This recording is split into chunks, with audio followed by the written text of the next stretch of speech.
تاریخ کے سفر میں اب ہم پہنچتے ہیں اس دور میں جب نبی کریم کی زندگی میں نور اور حکمت ابھر کر سامنے آنے لگی۔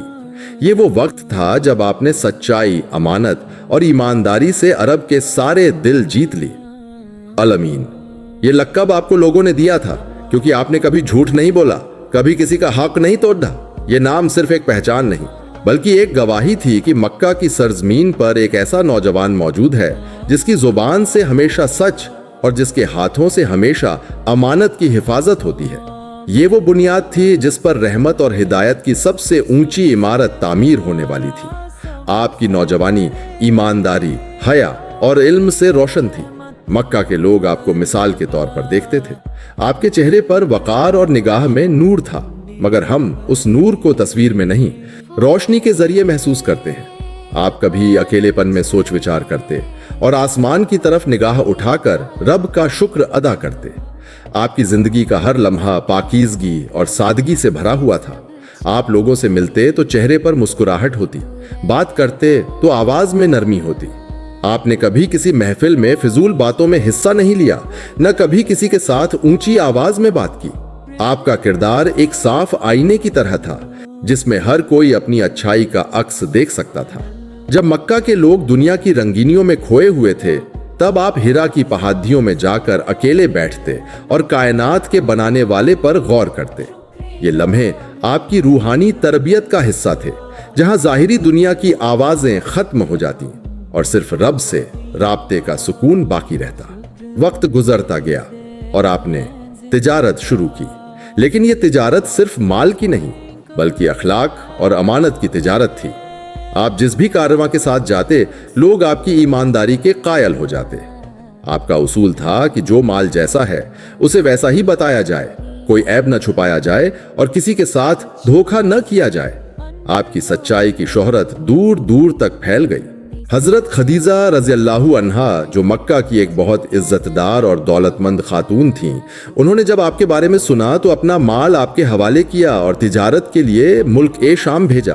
آپ نے پوری ایمانداری سے تجارت کی اور جب واپس لوٹے تو منافع امید سے کہیں زیادہ تھا، لیکن آپ نے اس کا شرے اپنی قابلیت کو نہیں دیا بلکہ صرف اللہ کا شکر ادا کیا۔ آپ کے سفر کے دوران قدرت کے نظارے آپ کی پاکیزگی کی گواہی دیتے رہے۔ قافلے کا سکون، دھوپ اور ہوا کے درمیان روشنی کی ایک عجیب لہر اور سمندر کے کنارے ڈوبتا ہوا سورج، یہ سب آپ کے سفر کے خاموش گواہ تھے۔ حضرت خدیجہ کے غلام میسرہ نے جو کچھ سفر میں دیکھا وہ واپس آ کر بیان کیا۔ انہوں نے بتایا کہ کیسے آپ کے اوپر بادل سایہ کرتے تھے اور کیسے آپ کے اخلاق سے ہر کوئی متاثر ہو جاتا تھا۔ حضرت خدیجہ رضی اللہ عنہا نے آپ کی ایمانداری، سچائی اور پاکیزہ کردار کو دیکھا اور دل سے آپ سے متاثر ہو گئیں۔ انہیں یقین ہو گیا کہ آپ کوئی عام انسان نہیں بلکہ ایک عظیم شخصیت کے مالک ہیں۔ اس واقعے کے بعد حضرت خدیجہ رضی اللہ عنہا نے خود آپ کو نکاح کا پیغام بھیجا۔ آپ کا نکاح حضرت خدیجہ رضی اللہ عنہا سے ہوا۔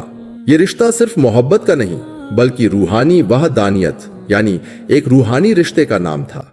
یہ ایک ایسی ہم سفر کا ساتھ تھا جسے آپ کی زندگی میں آنے والی سب سے بڑی ذمہ داری میں آپ کا سب سے بڑا سہارا بننا تھا۔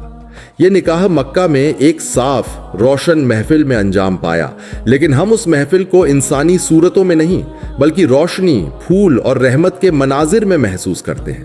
روایتوں میں آتا ہے کہ اس وقت مکہ میں بارش کی ہلکی بوندیں پڑ دیں، جیسے آسمان نے بھی اس مبارک نکاح پر اپنی برکت برسائی ہو۔ حضرت خدیجہ رضی اللہ عنہا نے اپنی پوری زندگی آپ کے ساتھ خدمت، وفاداری اور محبت کا وہ حق ادا کیا جس کی مثال تاریخ میں نہیں ملتی۔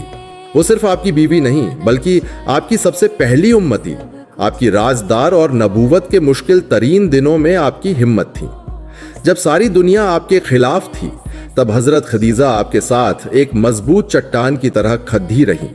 یہ نکاح انسانیت کو یہ پیغام دیتا ہے کہ میاں بیوی کا رشتہ صرف دنیاوی ضرورت نہیں بلکہ دین اور ایمان کا سفر ساتھ مل کر طے کرنے کا نام ہے۔ آپ کی نوجوانی کے یہ سال رحمت اور امانت کی مثال تھے۔ آپ کا ہر عمل اللہ کے ذکر سے جدہ تھا اور ہر قدم میں ایک نور تھا جو بعد میں پوری دنیا کو روشن کرنے والا تھا۔